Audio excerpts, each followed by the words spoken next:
So, when we speak about social decay, people may think that we're speaking about just what happened among the adults. Look, Jamaica is in such bad state of social decay that even the toddlers are being impacted. If you're close to your social media platforms, you would have realized by now that the kids in Jamaica are being exposed to things that are destructive to them. Better yet, you will see that the behavior that they display in schools is beyond us. Just last week, there was a basic school child, a boy, who was seen in a video throwing a tantrum. The teacher was trying to talk to the child, trying to console the child, trying to actually get level with the child to see if she could help. And that child hurled words of expletives at the teacher. Right? Not only that, he flicked the teacher off. I'm talking about a basic school child, kindergarten child. He flicked the teacher off, and that's in the basic school. Now, fast forward to 5 days later, at Denham Town High School in West Kingston. We saw where a group of boys was assaulting a 16-year-old. Now, we went to school and we understand grubbing. Grubbing was dominant in most schools, most high schools. However, what we witnessed in that video was not grubbing. That was gang banging. That wasn't grubbing. That was gang banging.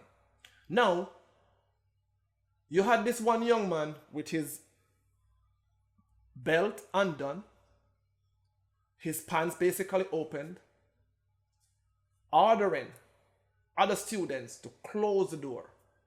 So now they're carrying their gang banging activities and they need privacy. So they want the doors to be closed. So he requested that someone close the door. When the door was closed, he ordered another young man to kneel on his knees and started to assault the young man. Kicks, slaps all over. And onlookers were recording, and onlookers were cheering, onlookers were laughing. And this was in the high school. So you see that it's in the toddlers, the babies, it goes to the teenagers, and then we see the dysfunction among the adults in most of our communities. Now, where do you think we start to solve this problem? Yes, you can say parenting. Yes, you can say better laws. Yes, you can say infrastructure. I think it all boils down to a greater social intervention. Because this is what happens. When you see kids display this type of behavior in the schools, it is what they learn in their communities. And then you may say, so what happened to them parents? Listen to me. As a parent myself, I am aware that whatever I teach my child at home, the influence that I have on my child, the world out there has 10 times more influence on my child, and your child, and his child, and her child. Right? Because they're exposed to the gadgets, the TVs, the radio, the social medias, and they're in a school, in a classroom with 30, 40 kids from 30 and 40 different backgrounds.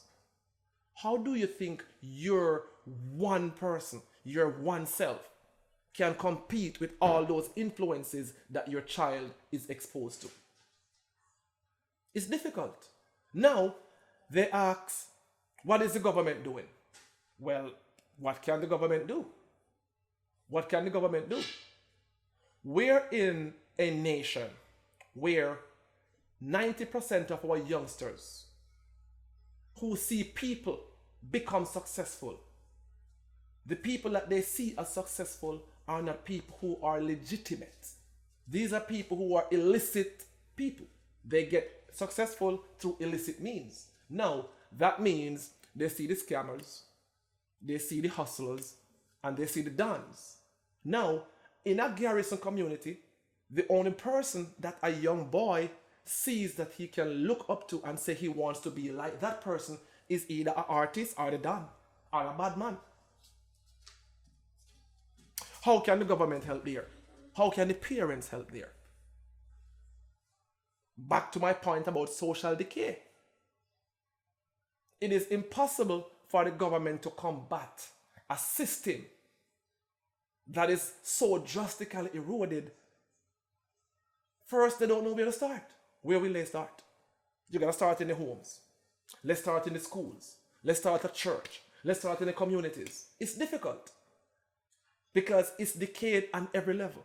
We see it in the basic school. We see it in the high school. We see it in the place of employment. We see it on the streets. We see it in the commercial districts, the markets, the bus parks. We see it everywhere. Jamaica is so rooted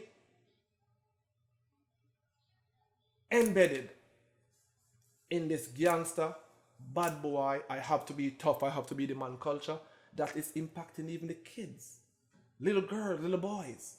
Because as far as they're concerned, based on what they're seeing in their environment, that's the only thing that's rewarding. You can't tell no little ghetto boy saying to go turn no doctor, no lawyer. I don't see no doctor and lawyer around him. You cannot tell him that being an entrepreneur is the way to go. He not see no successful entrepreneur around him. But him see a gunslinger with other Benz on the roadside, living at the garrison, have the biggest necklace, wear the nicest clothes, have the nicest girls, and everyone have to respect them. Even the politicians have to respect them. So how do you then tell a child not to emulate that person? You can't tell a child not to emulate the person that he or she perceives as the definition of success or greatness. We have to think about the things that impact the kids from the grassroots. And a lot of people is going to see this video and act as though this is nonsense because they're not exposed to this lifestyle. Because they're able to provide a meaningful life for their kids. A lot of these poor parents really want to provide a life for their kids. But are they able to do so? No, they are not. Are they trying? Yes. Are their efforts feasible? Not necessarily. Because how does a person prepare a meaningful life for a child when their minimum wage is 50 US every 2 weeks? 50 US every 2 weeks. That's a box of Kentucky chicken. How does then a family pay rent, pay utilities, buy food, send the kids to school, provide the internet, provide the things that are going to keep the kids in the house so they don't have to go out in the street to be exposed to the things that's going to lead them to a path of destruction? We don't have that. We don't have that. What we have is a whole bunch of critics that is going to act as though these kids are acting on their own behalf. No. These kids are products of their environment. We see it every day in the songs we listen, in the way the kids dress, the way they speak to other people. They are products of their environment. Now, how will we change the environment so we can actually start raising and growing people who are going to make meaningful contribution to the nation? If you have 6-year-old and 5-year-old who can be blatantly disrespectful to their teachers, how do you think? Do you think they're there to learn? No, they're not there to learn. If you have gang bangers in the high schools, violence is a cultural problem. It's no longer a social problem. It's a part of the culture. When the political leaders can be seen in videos all over the kids' social media fighting in parliament, is that examples that they're setting? That's what you want the kids to emulate. They're going to do what they see. They're going to live what they learn. And then I'm telling you, our nation is headed in the wrong direction.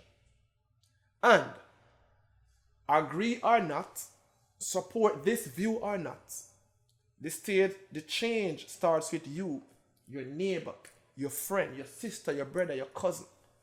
The change starts with every one of us. This is not PNP responsibility, our JLP responsibility, our JCF responsibility, our JDF for the judges in the court responsibility. This is a national responsibility. And as a people, if we want a change, we have to work towards a change. We have to work towards a change. Now, are you willing to be a part of the change? How will you support the change? We are a part of a change. How will you be a part of it? Because like I said, the influence that you have on your child, the influence the outside world have is 10 times greater than what you're doing. How will you outshine those other influences? How? When we were growing up in the 90s as kids, we had older cousins, we had older uncles, we have aunts, we have neighbors, we have grandparents, we have grandparents who kept us in track. Now, if you talk to a man's son or daughter, how them want to fight for them pitney. We are from an era where the village raised the child. The village raised the child. Where that gone, that disappear now. Now, the child want to run the village. That makes no sense. And then when you see this type of display of behavior in the schools, it put the kids who are actually trying their best at risk. Remember, mine Jamaicans. Years gone by, a lot of stuff happened, and the world could not see it. But yo, members of the diaspora can tell you, it's very distasteful. The images coming out of Jamaica is very distasteful. What if we destroy our main source of foreign income? Tourism. Crime and violence will destroy tourism. Just like how Haiti's tourism has been ruined. We don't go wait until you reach to a point where we don't know if we work no more. If you look in Jamaica, in every parish, you have at least 1,000 to 15 kids graduating high school every July. When they don't have no employment for them, 10% of these kids move on to college. What happened to the rest? Them go up on the corner and go sit down. Again, they are products of their environment. We need proper social intervention.